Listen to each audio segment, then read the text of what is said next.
에스라 1장 1절에서 4절 말씀을 통해서 하나님께 감동받은 사람들이라는 제목으로 하나님 말씀 나누겠습니다. 우리 하나님은 생사화복의 주관자이시죠. 그래서 하나님은 빛도 창조하시고 어둠도 창조하시고 환란도 창조하시고 평안도 창조하신다라고 하십니다. 이스라엘이라는 나라가 원래 처음에는 나라가 하나였죠. 근데 이 하나였던 나라가 두 나라로 갈리게 된 계기가 무엇이었습니까? 지혜의 왕이라고 하는 솔로몬이 하나님을 3번 만납니다. 성경에 보면 하나님께서 솔로몬에게 3번 나타나시는데 처음 나타났을 때가 언제냐면 솔로몬이 1000번제를 드린 후에 하나님이 솔로몬에게 나타나셔서 대뜸 하시는 말이 뭐였죠? 내가 너에게 뭐 해줄까 그랬죠? 그러니까 하나님이 감동받으면, 그래서 성경은 이렇게 말하는 거예요. 여호와를 기뻐하라. 하나님 기쁘시게 한번 해봐라. 그러면 너 소원이 이루어진다 라는 말씀을 성경에 하고 있잖아요. 그러니까 솔로몬이 하나님 기쁘시게 1000번제를 쌓은 다음에 하나님 나타나셔서 내가 너 뭐 해줄까? 소원을 말해봐. 그런 거죠.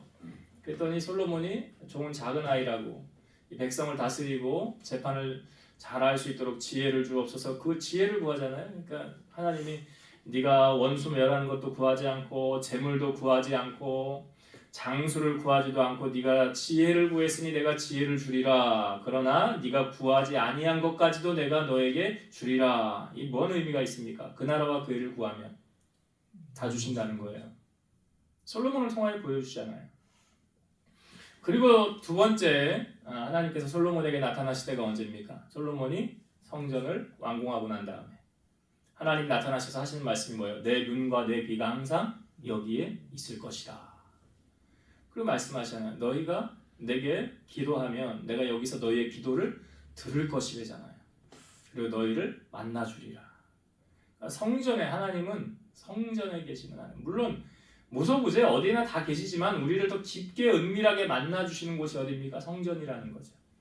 그리고 솔로몬의 인생의 마지막으로 3번째 하나님이 나타났을 때가 언제입니까?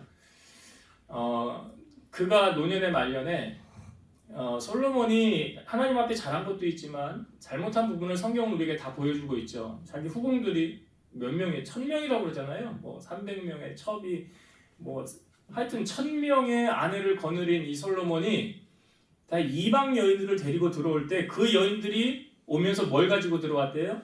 우상을 가지고 들어왔대잖아요. 그러니까 여기서도 우상을 섬기고 저기서도 우상을 섬기고, 근데 그게 중요한 게 아니라 솔로몬의 마음이 그 여인들을 향하였기 때문에 솔로몬이 하나님을 섬겨야 되는데 하나님을 섬기지 않고 우상에게로 마음이 돌아섰더라. 그게 문제죠. 그래서 하나님께서 솔로몬에게 나타나셔서 말씀하시는 거예요. 내가 다른 신을 따르지 말라. 하나님의 명령을 지키고 하나님의 말씀을 따르라 라고 하였는데 네가 그렇게 하지 않았다는 거죠. 그래서 하나님이 이렇게 말씀하셨어요. 직접 말씀하신 내용이 이거예요. 내게 이러한 일이 있었고 또 네가 내 언약과 내가 내게 명령한 법도를 지키지 아니하였으니 내가 반드시 이 나라를 내게서 빼앗아 내 신하에게 주리라. 그러나 내 아버지 다윗을 위하여 네 세대에는 이 일을 행하지 아니하고 너의 아들의 손에서 빼앗으려니와 오직 내가 이 나라를 다 빼앗지 아니하고 내 종 다윗과 내가 택한 예루살렘을 위하여 한 지파를 내 아들에게 주리라. 뭐라고 말씀하십니까? 나라를 빼앗아서 다른 사람에게 준다는 거예요. 그래서 나라가 솔로몬 이후로 두 나라로 나뉘게 되었죠. 북이스라엘, 10지파 북이스라엘과 남유다, 유다와 베냐민을 지파를 잇는 남유다 두 나라로 나뉘게 됐는데, 이때도 선지자 아히야라는 사람이 그 솔로몬의 신하 여로보암에게 가서 그 앞에서 자기의 옷을 12조각으로 찢으면서 이 10조각을 여로보암에게 줍니다. 그러면서 이렇게 말하죠.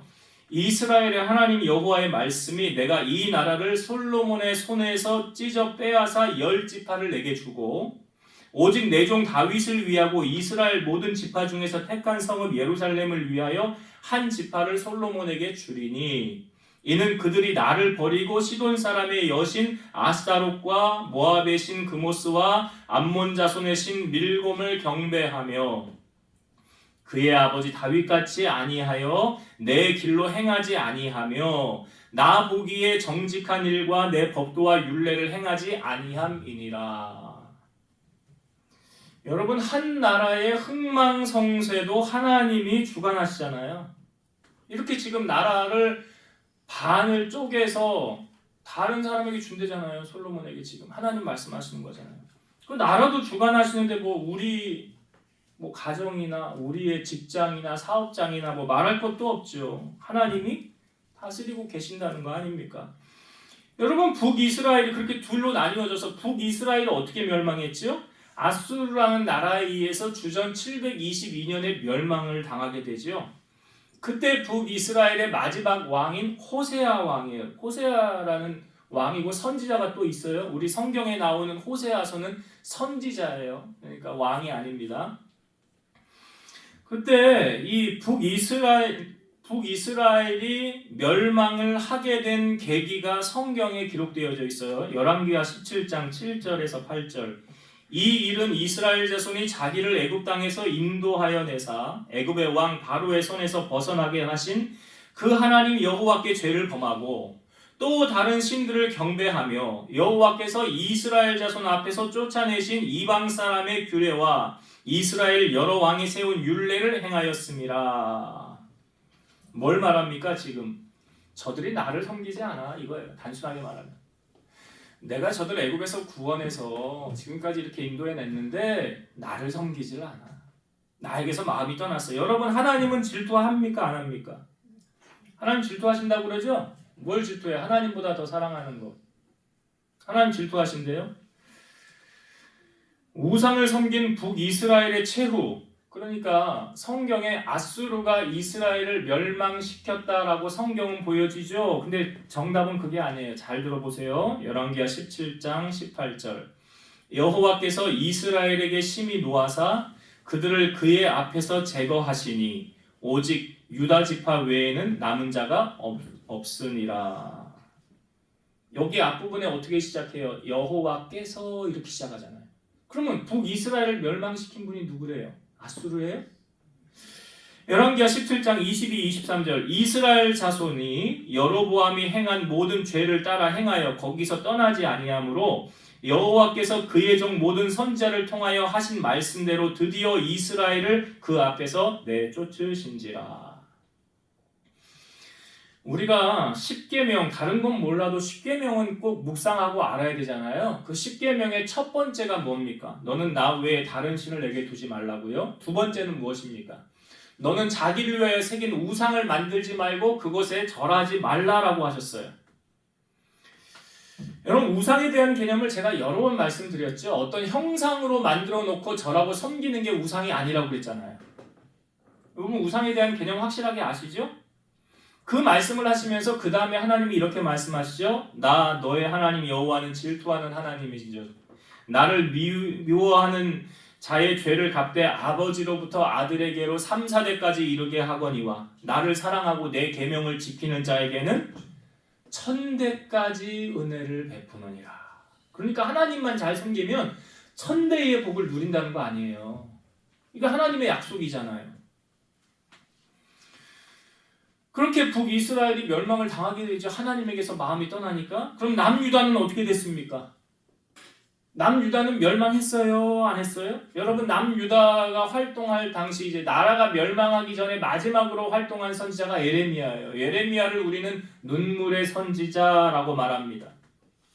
자, 이 남유다가 멸망을 당하기 전에 마지막에 그 정세, 그 하나님을 어떻게 섬겼느냐, 이걸 좀 우리가 봐야 돼요. 자, 여러분이 가진 성경을 앞으로 한 장만 넘기셔서 역대하 36장, 자 11절. 자, 이 마지막 남유다의 왕이 시드기야였거든요. 자, 11절부터 제가 좀 볼게요. 왜 읽냐면 이렇게 해서 나라가 멸망했구나 라는 걸 성경이 우리에게 알려주는 거예요. 제가 11절부터 읽어볼게요. 시드기야가 왕위에 오를 때 나이가 21세라 예루살렘에서 11년 동안 다스리며 그의 하나님 여호와 보시기에 악을 행하고 선지자 예레미야가 여호와의 말씀으로 일러도 그 앞에서 겸손하지 아니하였으며, 어떤 상태인지 아시겠죠? 계속 여전히 악을 행하는 거예요. 그리고 예레미야가 가서 말해줬다는 거 아닙니까? 그렇게 하면 안 돼요. 하나님 잘 섬겨야 돼요. 그런데도 겸손하지 아니했다는 다른 표현은 무엇입니까? 교만했다는 거죠. 교만은 뭘 말합니까? 하나님 말씀을 따르지 않는 게 교만이에요. 순종하지 않는 게 교만이에요. 13절. 또한 느부갓네살 왕이 그의 하나님을 가리켜 맹세하게 하였으나 그가 왕을 배반하고 목을 곧게 하며 마음을 완악하게 하여 이스라엘 하나님 여호와께로 돌아오지 아니하였고 모든 제사장들의 우르머리들과 백성도 크게 범죄하여 이방 모든 가증한 일을 따라서 여호와께서 예루살렘에 거룩하게 두신 그의 전을 더럽게 하였으며 또 그 조상들의 하나님 여호와께서 그의 백성과 그 거하시는 곳을 아끼사 부지런히 그의 사신들을 그 백성에게 보내어 이르셨으니 그러니까 하나님이 선지자를 보냈다는 거 아니에요. 왜? 깨우치도록 하기 위해서. 깨달아라. 그렇게 하면 안 된다. 보냈다는 거 아닙니까? 16절. 그의 백성이 하나님의 사신들을 비웃고 그의 말씀을 멸시하며 그의 선지자들을 욕하고 여호와의 진노를 그의 백성에게 미치게 하여 회복할 수 없게 하였으므로 선지자들이 말했는데 들어요? 안 들어요? 안 들어요? 비웃잖아요. 뭔 소리 하는 거야? 쓸데없는 소리 하고 있네. 그렇게 받아들였다는 거 아닙니까? 17절. 그러니까 하나님이 갈대아 왕의 손에 그들을 다 넘기심에 그가 와서 그들의 성전에서 칼로 청년들을 죽이며 청년 남녀와 노인과 병약한 사람들을 긍휼히 여기지 아니하였으며 또 하나님의 전에 대소 그릇들과 여호와의 전에 보물과 왕과 방백들의 보물을 다 바벨론으로 가져가고 또 하나님의 전을 불사르며 예루살렘 성벽을 헐며 그들의 모든 궁실을 불사르며 그들의 모든 귀한 그릇들을 부수고 칼에서 살아남은 자를 그가 바벨론으로 사로잡아가매 무리가 거기서 갈대아 왕과 그의 자손의 노예가 되어 바사국이 통치할 때까지 이르니라. 자, 나라가 멸망을 당하죠. 그리고 포로로 잡혀가잖아요. 그러니까 여러분 멸망의 징조가 보입니까? 안 보입니까? 여러분이 하나님이라면 멸망하겠어요? 안 하겠어요? 예? 하나님의 인내심이 한계가 왔잖아요. 그렇게 선지자들 보내서 말하고 돌이키라고 하고 그렇게 말해도 그러니까 솔로몬의 때와 별 다르지 않잖아요. 예. 그렇게 하나님 말씀하면 기회를 주잖아요. 돌이키라고. 근데도 안 들어요. 그러니까 어떻게 됩니까? 하나님 여기 성경을 여러분 잘 보세요. 17절.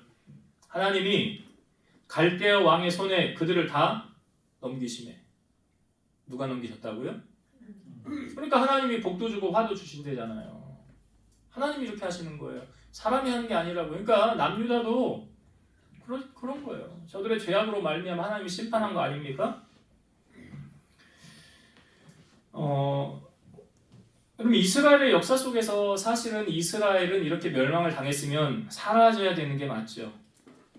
근데 계속 우리에게 보여주잖아요. 왜 그렇습니까? 하나님의 백성이라는 거죠. 이스라엘이 택한 내 백성이라는 거예요. 어느 부모가 자식이 망하는 걸 보고만 있겠습니까? 하나님께서 그래도 미워도 저는 내 백성, 내 자녀라는 거예요. 그래서 하나님이 회복시키는데 어떻게 회복을 시키느냐? 말씀을 보내어서 회복시키십니다. 예레미야 입을 통하여 하신 말씀을 이루신대잖아요. 오늘 21절 제가 안 봤는데 한번 21절 볼게요. 이에 토지가 황폐하여 땅이 안식년을 누림같이 안식하여 70년을 지냈으니 여호와께서 예레미야의 입으로 하신 말씀이 이루어졌더라. 자, 하신 말씀 여기 22절, 23절이 사실은 에스라 1장에 반복되어지는 말씀이거든요. 반복되어지는 말씀인데 그러면 우리가 이걸 알아야죠. 에레미야의 입을 통하여 하신 말씀이 이루어졌더라 그랬어요. 그럼 에레미야는 뭐라고 말을 했다는 거예요? 이걸 알아야죠. 그렇죠? 여러분 남유다가 멸망한 시기가 주전 586년이에요. 586년에 멸망을 당합니다. 그런데 예레미야가 하나님의 말씀을 예언한 그러니까 이 망하기 10년 전에 무슨 말을 했느냐? 제가 성경을 읽어볼게요. 예레미야 29장 10에서 13절. 여호와께서 이와 같이 말씀하시니라. 내가 바벨론에서 70년이 차면 내가 너희를 돌보고 나의 선한 말을 너희에게 성취하여 너희를 이곳으로 돌아오게 하리라. 여호와의 말씀이니라. 너희를 향한 나의 생각을 내가 아나니 평안이요 재앙이 아니니라. 너희에게 미래와 희망을 주는 것이니라. 너희가 내게 부르짖으며 내게 와서 기도하면 내가 너희들의 기도를 들을 것이요 너희가 온 마음으로 나를 구하면 나를 찾을 것이요 나를 만나리라. 이게 예레미야가 언제 한 말이냐면 나라가 멸망하기 10년 전에. 뭐라고 말한 겁니까? 나라가 멸망을 할 것인데 너희는 바벨론으로 포로로 끌려갈 것이고 70년이 지나면 너희는 다시 돌아올 것이니라. 이 말씀을 하신 거예요. 그리고 오늘 우리가 읽은 에스라 말씀에 보면 시기적으로 거의 70년이 지나서 이제 하나님께서 일하시는 거예요. 오늘 우리가 읽은 본문의 1절의 말씀이 이렇잖아요. 바사왕 고레스 원년에 여호와께서 예레미야의 입을 통하여 하신 말씀을 이루게 하시려고. 예레미야의 입을 통하여 하신 그 하나님의 말씀을 지금 이제 이루신다는 거죠. 이사야 55장 11절 내 입에서 나가는 말도 이와 같이 헛되이 내게로 되돌아오지 아니하고 나의 기뻐하는 뜻을 이루며 내게 보낸 일에 형통함이니라. 우리가 하나님의 말씀을 듣는 게 왜 중요합니까? 하나님의 말씀은 살아있고 운동력이 있대잖아요. 그냥 하나님의 말씀이 비처럼 하늘에서 내려서 끝나는 것이 아니라 그 다시 비가 하늘로 올라가지 않는 것처럼 그 말씀이 반드시 우리의 삶에 이루어진다라는 거죠. 그러면 지금 이스라엘을 향한 하나님의 말씀이 예레미야 선지자를 통하여 선포되어졌잖아요. 하나님의 사람을 통하여 지금 말씀이 선포되어졌다는 거예요. 데살로니가 교인들을 향하여 사도 바울이 했던 말이 무엇이었습니까? 너희가 내가 전한 말을 들을 때 사람의 말로 받지 아니하고 하나님의 말씀으로 받음이니 참 감사하다. 그 말씀이 또한 너희 믿는 자 가운데서 역사가 일어나느니라. 그러니까 데살로니가 교인들은 사도 바울의 말을 사람의 말로 받지 않았다는 거예요. 제가 지금 강단에 서서 여러분들에게 말씀을 전할 때 여러분이 아니 저건 목사님 말이야 사람의 말로 들으면 절대 은혜가 되지 않습니다. 저를 통해서 하나님이 여러분에게 하시는 말씀으로 여러분이 들으셔야 되는 거예요. 여러분 말씀을 듣는 게 왜 중요합니까? 우리가 믿음은 어떻게 자란대요? 그렇지 잘하죠. 믿음은 들음에서 무엇을? 하나님의 말씀을 들음으로. 그래서 예수님도 이 말씀이 얼마나 중요하냐고 우리에게 강조하셨습니까? 사람이 떡으로만 살 것이 아니요 하나님의 입에서 나오는 모든 말씀으로 살 것입니다. 사람이 뭘로 산대요? 말씀으로 산대잖아요. 여러분 말씀으로 살아요? 돈으로 살아요? 대답을 안 하시는 거 봐요.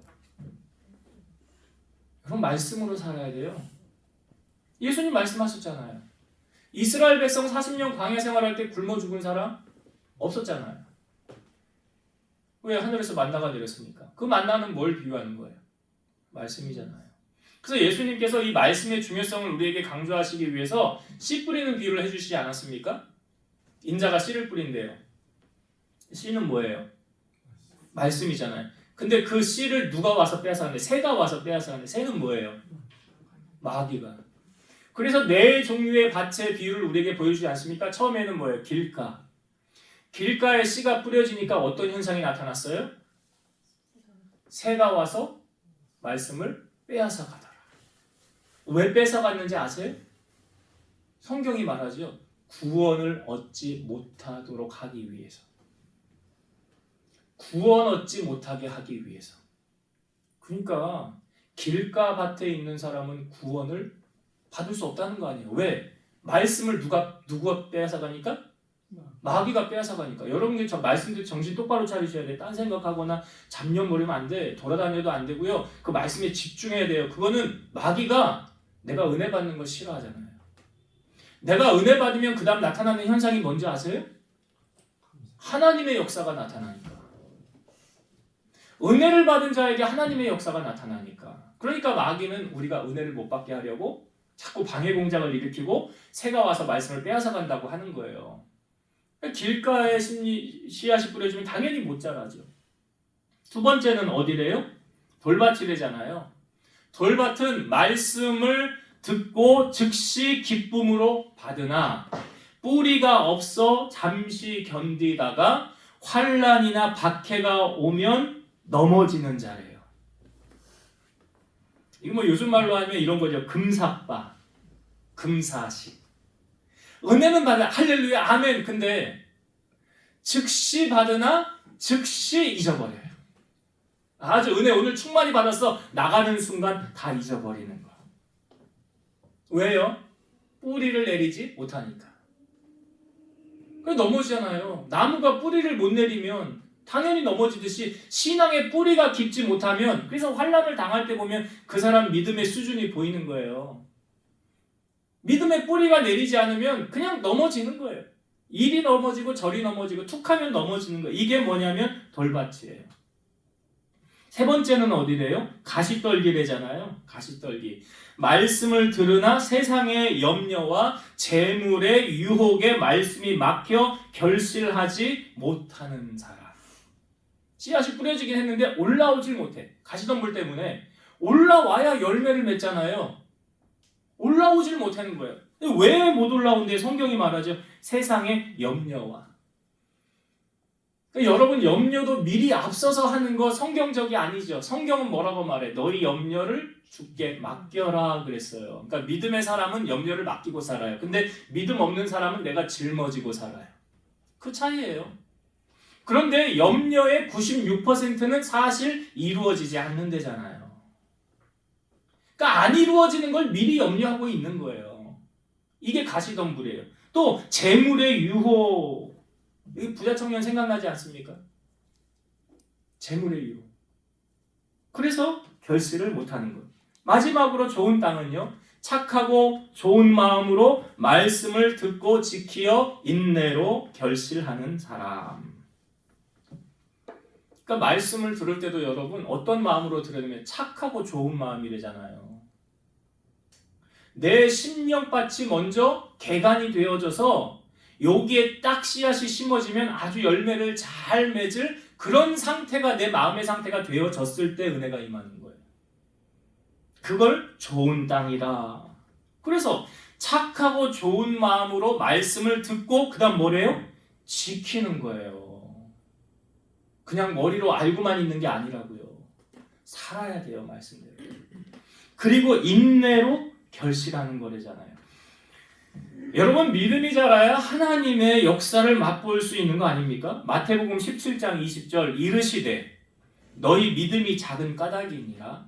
진실로 너희에게 이르노니 만일 너희에게 믿음이 겨자씨 한 알만큼만 있어도 이 산을 명하여 여기서 저기로 옮겨지라 하면 옮겨질 것이요 또 너희가 못할 것이 없으리라. 그리고 우리가 그런 얘기하냐, 겨자씨만한 믿음. 겨자씨 안 보인대요. 눈으로 잘 보이지도 않는데요. 그런데 그 정도만한 믿음이 있어도, 그러니까 여러분, 말씀을 듣고 내 믿음이 자랄 그 자리를 놓치면 안 되는 거예요. 믿음이 자라야 하나님의 역사를 경험한다는 거 아닙니까? 근데 말씀을 듣지 못하면 믿음이 자라지 않는데 거기에 어떤 하나님의 역사가 나타나겠냐고요. 시편 107편 19, 20절 이에 그들이 그들의 고통 때문에 여호와께 부르짖음에 그가 그들의 고통에서 그들을 구원하시되 그가 그의 말씀을 보내어 그들을 고치시고 위험한 지경에서 건지시는도다. 무엇으로 고쳤다고요? 그래서 말씀이잖아요. 아까 그래서 예수님 말씀하시는 거잖아요. 사람이 뭘로 산다고요? 말씀으로 산다고. 지금 이 이스라엘 하나님이 어떻게 회복하십니까? 선지자를 통하여 선포한 말씀을 이루시고 회복시키고 계시잖아요. 그래서 시편 기자는 이 말씀이 나의 고난 중에 위로라. 왜요? 이 말씀이 나를 살리셨기 때문이라 그래요. 말씀이 나를 살렸다는 거예요. 엘리사 시대에 아람 군대가 사마리아 성을 둘러싸였을 때 큰 위기가 닥쳐오지 않았습니까? 사마리아 성에. 그런데 이 위기를 무엇으로 극복할 수 있게 됩니까? 엘리사가 선포하잖아요. 내일 이맘때 경제가 회복될 거라고. 제가 얘기했잖아요. 그 왕의 옆에 장관이 에이 하늘에 창을 내신들 하나님이 그런 일은 없을 거라고. 근데 그 다음날 어떻게 됐어요? 아람 군대 다 도망가고 나병 환자 4명이서 그 기쁜 소식을 전하고 이스라엘 백성들이 나와서 경제가 다 회복되는 일이 무엇을 통하여 이루어졌습니까? 말씀이에요. 말씀. 눈에 보이는 세상의 것들을 붙잡으려고 하지 마시고 하나님의 말씀을 붙잡고 승리하는 인생을 살아가는 여러분 되시기를 주의 이름으로 축원드립니다. 여러분, 하나님이 하시는 일이 참 기가 막히죠. 오늘 본문의 말씀을 통하여서도 우리에게 보여주고 있는데요. 예레미야를 통하여 선포된 하나님의 말씀, 사실은 불가능해 보여요. 이루어지기가 불가능해 보여요. 왜냐하면 지금 나라를 잃었잖아요. 이스라엘은 나라를 잃었죠. 나라를 빼앗겼죠. 근데요, 그 70년이 지나면 그 나라를 다시 회복해 하신다고요? 이게 인간적인 편에서 보면 불가능한 사건이에요. 절대 희망이 없어요. 뭐 잠재적인 비밀 요원이 있습니까? 그 나라에? 이스라엘에? 포로로 잡혀온? 아니면 포로로 잡혀온 그 나라에서 반란을 일으킬 수가 있습니까? 우리 다시 나라로 돌아갈래? 우리 반란을 일으키자. 없거든요. 사방을 둘러봐도 실현 불가능한 일 같지 않습니까? 그런데 하나님은 어떻게 일하십니까? 자, 에스라 1장 1절과 2절 말씀을 다시 보겠습니다. 바사왕 고레스 원년에 여호와께서 예레미야 입을 통하여 하신 말씀을 이루게 하시려고 바사왕 고레스의 마음을 감동시키심에 그가 온 나라에 공포도 하고 조소도 내려 이르되 바사왕 고레스는 말하노니 하늘의 하나님 여호와께서 세상 모든 나라를 내게 주셨고 나에게 명령하사 유다 예루살렘의 성전을 건축하라 하셨나니. 지금 그 나라의 최고 통치자 고레스, 가장 높은 권력자 고레스가 지금 말을 합니다. 이스라엘 너희 백성들 다 너희 나라로 돌아가 가서 성전을 건축해 라고 말하는 거예요. 이건 자기 포로 시민을 그냥 내어서 돌려보내는 일은 그런 흔한 일이 아니에요. 흔한 일이 아니에요. 그런데 이 고레스가 지금 왜 이런 일을 행하게 되었습니까? 성경을 보면 바사왕 고레스의 마음을 누가 감동시키신 거예요? 자, 그러면 하나님이 감동시키셨다고 하면 고레스를 누가 다스리고 계시는 거예요? 네? 그렇죠. 잠언 21장 1절 왕의 마음이 여호와의 손에 있음이 마치 본물과 같아서 그가 임의로 인도하시느니라. 바벨론이라는 나라의 최고 권력 통치자를 그 고레스를 쥐고 움직이시는 분이 누구라고요? 하나님이신 걸 아십니까? 하나님이 그 사람 마음을 움직이고 있잖아요. 여러분 눈에 보이는 상사, 실권자 잘 보이려고 하지 말고 그 실권자를 뒤에서 움직이고 조종하시는 하나님께 잘 보이라고 했죠. 우리가 다니엘 기도회 지금 하고 있는데 나라와 민족을 위해서 기도할 때 우리가 기도 제목을 나눌 때 이렇게 나눴어요. 고레스와 같은 사람을 세워서 통치하게 해주옵소서. 북한에 고레스와 같은 무슨 얘기인지 아시겠어요? 이 말씀을 들으면 이해가 되죠 이제? 뭔 고레스 뭘 말하는 거야? 이런 역사라고요. 하나님께서 지금 고레스만 근데 감동시킨 게 아니에요. 자, 5절의 말씀 보겠습니다. 5절 이에 유다와 베냐민 족장들과 제사장들과 레위 사람들과 그 마음이 하나님께 감동을 받고 올라가서 예루살렘에 여호와의 성전을 건축하고자 하는 자가 다 일어나니. 자, 여기 누가 감동을 받았대요? 여기 유다와 베냐민 족장들, 제사장들, 레위 사람들 그들이 다 하나님께 감동을 받았더라. 그래서 그 감동을 받은 자들이 다 일어나서 예루살렘에 올라가서 성전을 건축하자. 이게 스룹바벨 성전, 솔로몬 성전 무너지고 그 다음에 세워진 성전, 스룹바벨 성전을 건축하러 이제 올라가게 되는 거예요. 이게 누가 하는 일이에요? 이게 하나님이 하시는 일이잖아요. 하나님께 감동을 받아서 하는 일 맞잖아요. 자, 여러분 제가 질문을 한번 드려볼게요. 하나님의 일은 감동을 받아야 한다. 이게 맞을까요? 틀릴까요? 하나님의 일은 감동을 받아야만 한다. 맞아요? 틀려요? 자, 여러분 자녀를 키우는 부모가 제가 자녀를 보니까 우리 애가 자꾸 크고 또 철이 바뀌니까 입을 옷이 없어요. 그래서 엄마 아빠한테 엄마 아빠 나 옷 좀 사줘요 라고 얘기를 해요. 근데 부모가 이렇게 말하는 거야. 야, 하나님이 감동을 주셔야 옷을 사주지. 신발이 떨어졌어요. 신발이 작아졌어요. 아빠 엄마 나 신발 좀 사주세요. 야, 하나님이 감동을 주셔야 신발을 사주지. 이거 맞아요? 틀려요? 네? 이거는 제가 보니까 자기 자녀가 아닌 애들한테는 그렇게 말할 수 있어요. 근데 내 자녀가 그러고 있으면 그거 감동받아야 사줍니까? 예? 하나님 감동 안 줘도 그냥 하잖아요. 그냥 하지 않습니까? 근데 유독 하나님의 일은 감동을 받아야 하는 분들이 있어요. 다른 건 그냥 다 하는데. 여러분 11조는 감동받아야 합니까? 그냥 합니까? 그냥 하는 거죠. 왜 그냥 하는 거예요? 말씀에 말라기 3장 8절에서 9절 사람이 어찌 하나님의 것을 도둑질하겠느냐 그러나 너희는 나의 것을 도둑질하고도 말하기를 우리가 어떻게 주의 것을 도둑질하였나이까 하는도다. 이는 곧 11조와 봉헌물이라. 너희 곧 온 나라가 나의 것을 도둑질하였으므로 너희가 저주를 받았느니라. 여러분 성경 말씀에 하라고 하는 건요 감동하고 상관없어요. 그렇잖아요. 아니 말씀에 하라고 그랬으니까 그냥 하는 거지 그걸 뭘 감동을 받아야 합니까? 여러분 군대 가면 고참이요 이런 말 합니다. 까라면 까. 이유 여하가 없어요. 그냥 위에서 명령 떨어지면 그냥 하는 거예요.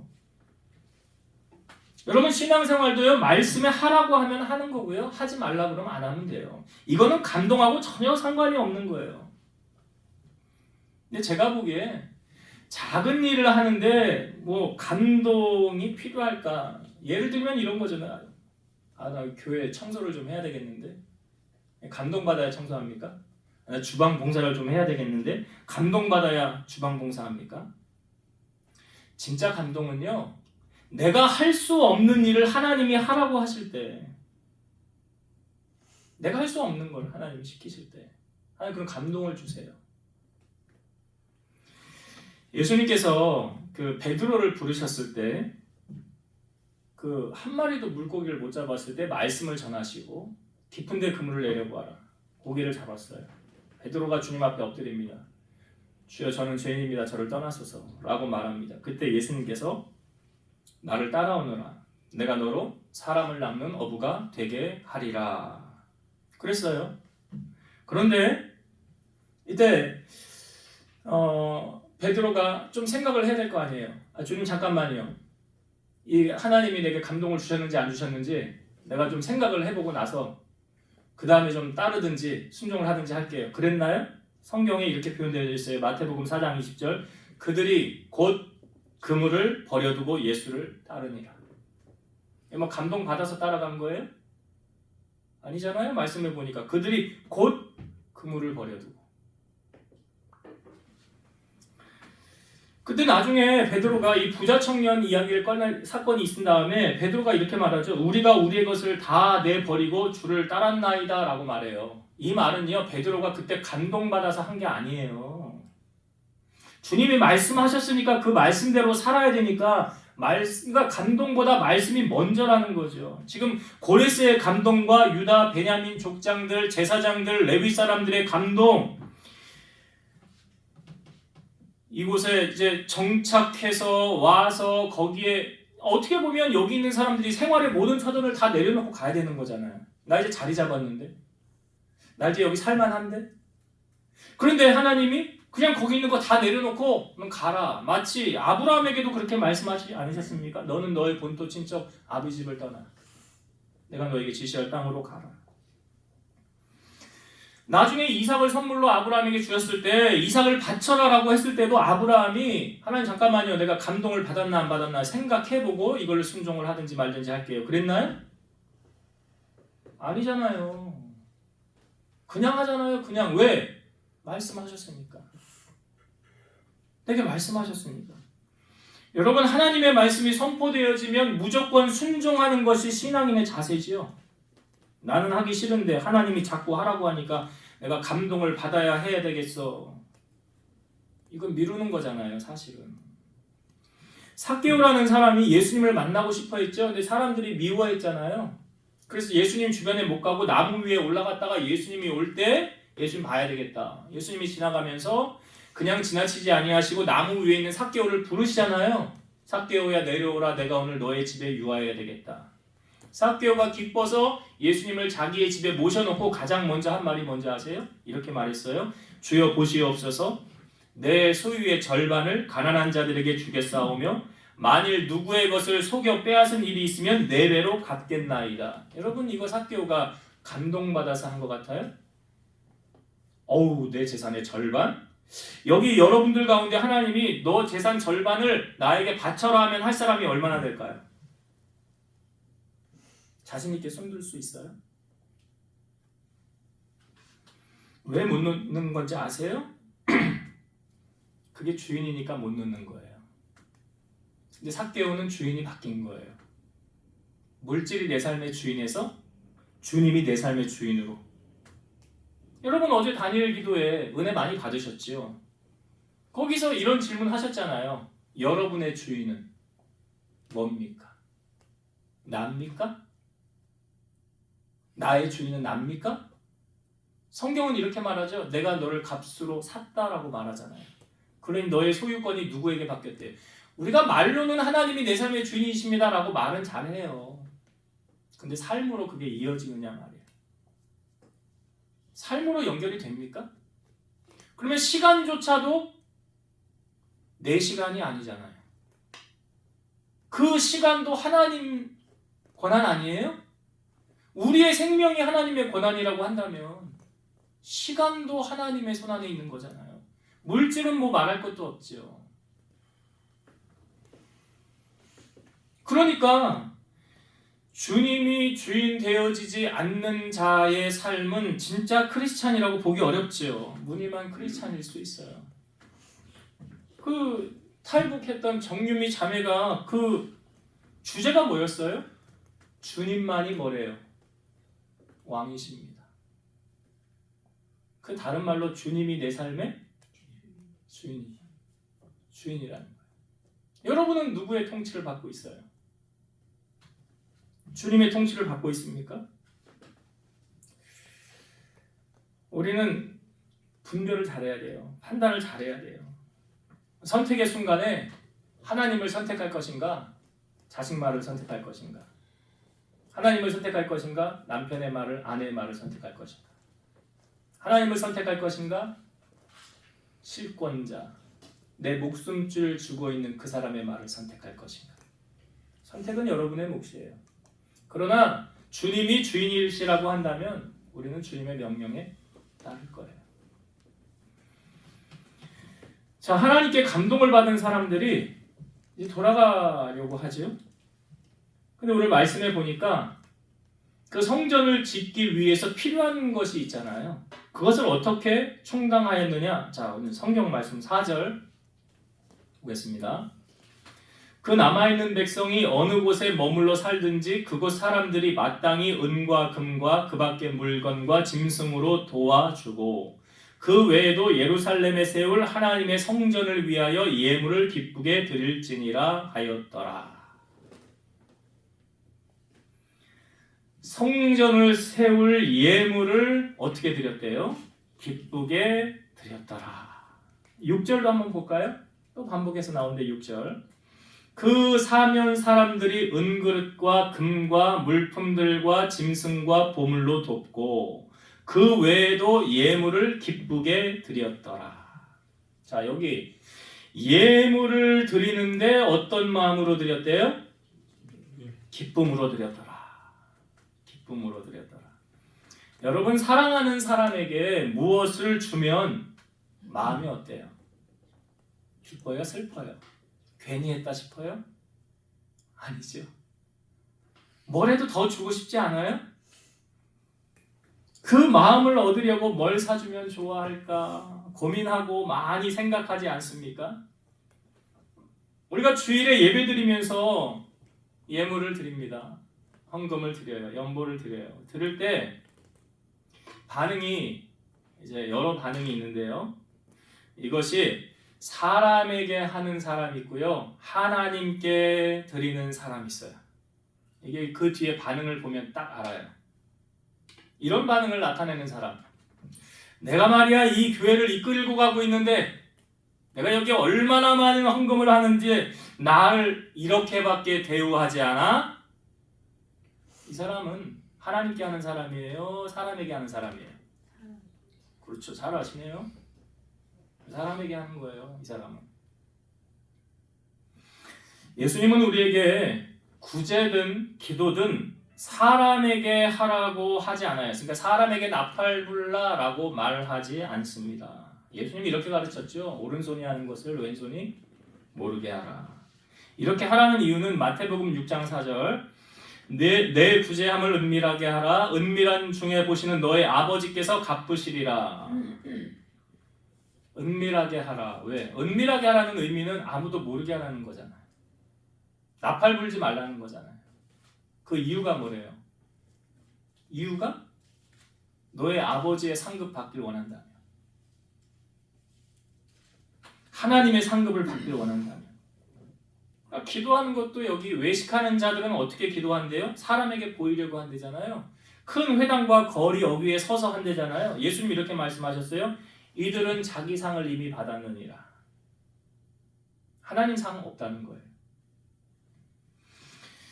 성경은 우리에게 이 헌금에 대해서 가르쳐주는 말씀이 여러 군데 있어요. 근데 고린도후서 9장 6절에서 7절 보면 이것이 연보예요. 헌금이에요. 이것이 곧 적게 심는 자는 적게 거두고 많이 심는 자는 많이 거둔다 하는 말이로다. 각각 그 마음에 정한 대로 할 것이요 인색함으로나 억지로 하지 말지니 하나님은 즐겨내는 자를 사랑하시느니라. 이걸 누가 잘못 오해해서 들으면 야 교회는 돈 걷는 데인데 헌금 걷는 데인데 그게 아니에요. 성경을 잘 몰라서 하는 말이에요. 그러니까 우리가 하나님한테 정말 복을 받길 원한다면 여러분 그 펌프에서 처음에 물을 올리는 원리 죽어있는 펌프를 아무리 저어도 안 되잖아요. 안 살아나잖아요. 그리고 이 죽은 펌프를 다시 살리기 위해서는 어떻게 된대요? 이거 붓는 물을 뭐라 그래요? 마중물이잖아요. 그 마중물을 버야 그때 막 저는 펌프를 해봐서 알아요. 막 저으면 콱콱콱콱콱 소리가 나면서 이제 다시 물이 밑에서 올라와요. 이 죽은 펌프를 살리는 게 마중물이거든요. 농사꾼이 아무리 배가 고파도요 먹지 않는 게 있대요. 예? 예, 모종은 안 먹는데요. 그거는 남겨놓는데요. 왜냐하면 그거 먹으면 다음에 농사를 못 짓기 때문에. 그거를 성경에 11조로 비유한 거 아세요? 네, 11조.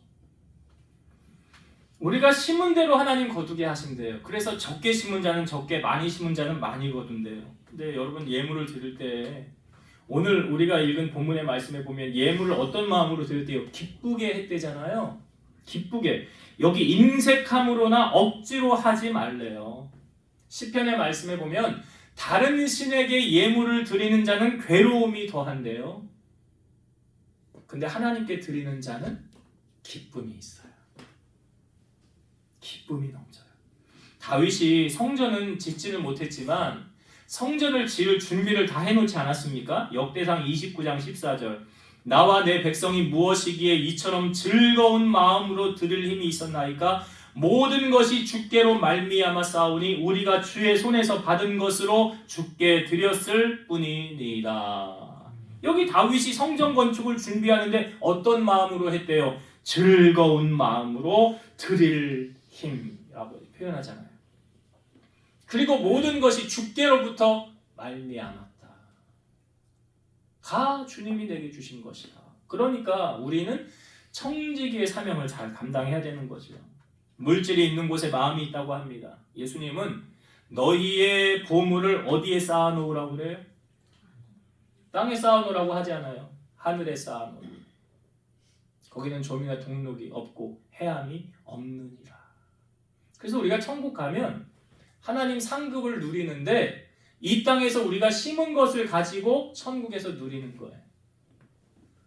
그래서 뭐 흔한 예로 간신히 구원만 받은 사람 개털 모자 쓰고 다닌다라는 이야기가 있잖아요. 천국의 노숙자로 지낸다라는 말이 있잖아요. 자, 이제 말씀을 정리하고 마치겠습니다. 오늘 하나님께서 이 예레미야의 입을 통하여 이루신 말씀은 남유다가 멸망하기 10년 전에 선포된 말씀이에요. 여러분 하나님의 말씀이 능력이 있다는 거 믿으시죠? 그 말씀이 나를 살린다는 거 믿으시죠? 이 말씀이 나를 이끌어가는 거예요. 그래서 고난 중에 위로라고 하고요. 에스골 골짜기에 마른 뼈도 어떻게 일어났습니까? 말씀이 들어가니까. 여러분 아무리 바빠도요. 하루에 한 장 성경 읽으시고 하늘이 두 쪽이 나는 일이 있기 전까지, 주님이 다시 오시는 그날까지 주일 성수. 누굴 위해 해야 되는 거예요? 나를 위해요. 내가 하나님의 기적을 맛보길 원한다면 이 자리 놓쳐서는 안 되는 거죠. 그래서 말씀을 이루시는 그 하나님, 그 말씀을 여러분 사모하는 자에게 만족함을 주신다잖아요. 그래서 하나님께서 주시는 그 생명의 말씀으로 우리가 살아간다라는 거. 그래서 말씀을 꼭 붙잡고 살아가는. 그러니까 요한계시록 1장에도 보면 이 예언의 말씀을 누가 복이 있다고 했어요? 읽는 자와 듣는 자와 그 가운데 기록된 것을 지켜 행하는 자가 복 있는 자니라. 누가 복 있다고요? 말씀을 읽는 자와 듣는 자와 그 가운데 기록된 것을 지켜 행하는 자. 이게 반석 위에 집을 지은 사람이잖아요. 예수님 말씀하는. 그리고 두 번째, 하나님께서는 일을 하시는데 하나님이 하신 일이 참 놀랍다고 그랬죠. 하나님 사람을 통하여 일하시잖아요. 여러분 주변에 하나님께서는 두 종류의 사람을 붙이실 수 있어요. 나를 아주 힘들게 하고 고달프게 하는 사람을 붙일 수 있고요. 나를 돕고 내 편에 서서 일하는 사람을 하나님이 붙이실 수 있어요. 선택은 여러분이 하는 거예요. 내 주변에 지금 어떤 사람들이 많이 있나 보세요. 그거 하나님이 붙이셔서 일하시는 거예요. 지금 이스라엘이 멸망하기 전에 징조를 우리가 봤잖아요. 하나님 말씀 무시해, 듣지도 않아, 내 맘대로 해, 교만이 충만해. 그러니까 하나님 어떻게 했어요? 옆에 갈대아 왕 붙여서 나라를 멸하게 하시잖아요. 그 다음 하나님의 말씀을 이루시기 위해서 고레스라는 사람을 통해서 하나님이 일하시잖아요. 이게 다 누가 하시는 일이라고요? 하나님이 하시는 일이다. 하나님이. 오늘도 하나님이 내게 사람을 붙이셔서 좋은 만남을 허락하시고 일하시는 그런 하나님이시다. 마지막 나눈 세 번째는 우리의 마음을 하나님께 두는 사람이 되는 거예요. 왜? 여러분 물질이 있는 곳에 뭐가 있대요? 그렇잖아. 마음이 있대잖아요. 여기 이 사람들이 예물을 기쁘게 드렸더라는 건 단순히 돈을 드렸더라는 게 아니에요.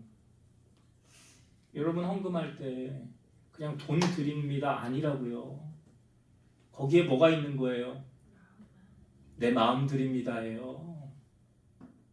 마음을 드리는 거라고요. 그래, 우리의 마음을 여러분 어디에 두라고 성경은 말해요? 하나님께 두라 그러잖아요. 세상에 썩어질 것에 두는 것이 아니라. 그래서 내 마음을 하나님께 두고 살아가는 사람, 그게 복 있는 자예요. 그런 복 있는 자의 은혜, 오늘 주신 이 말씀 여러분 가슴에 잘 새기셔서 하나님께로부터 이런 은혜와 복을 누리고 살아가는 여러분 되시기를 주의 이름으로 축원드립니다. 기도하겠습니다. 하나님 감사합니다. 하나님의 하시는 일은 우리가 측량할 수 없습니다. 상상할 수도 없습니다.